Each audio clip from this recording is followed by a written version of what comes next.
Okay, so what role would you say like intersectionality plays in community gardens in terms of race, class, and gender? Okay, that's, like I said, it's a complex question.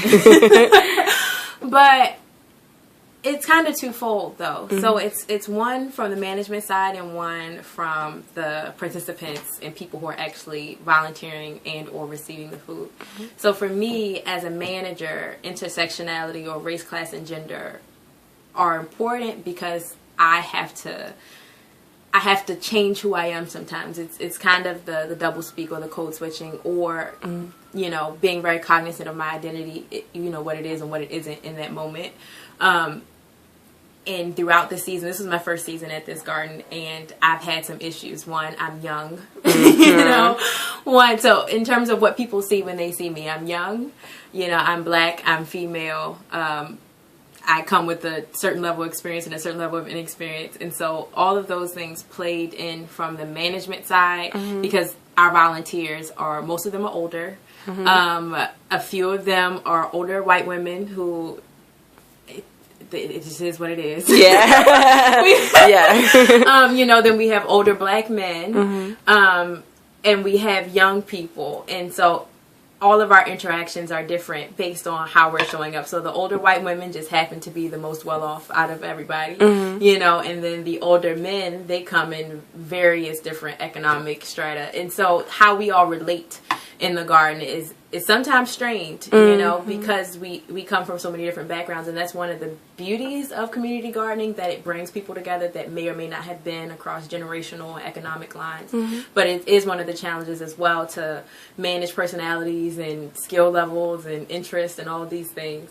But in terms of the opportunity, though, it provides a space. There is a certain amount of safe space for anyone when they're coming to the garden, because nature in itself is a safe space. And so when you interact with nature, all of those barriers and those lines kind of go away. You know, like we're planting turnips today, so that's all we need to worry about. We're not, you know, we're not worried about, you know, that you don't even need to plant these turnips because you have enough money to go to the grocery store, or I don't. You know, it's all about where can we find cohesion and cooperation to get to this end goal of growing some food for whoever needs it, whoever wants it. So it shows up. It's sometimes challenging, and other times, you know, it just is what it is, and we get to enjoy being in a melting pot of race, class, culture, and you know, economics. Okay. Where did the idea of community gardens like originate? Do you know specifically where the first community garden was, or who, I wouldn't say like founder was, but founder was?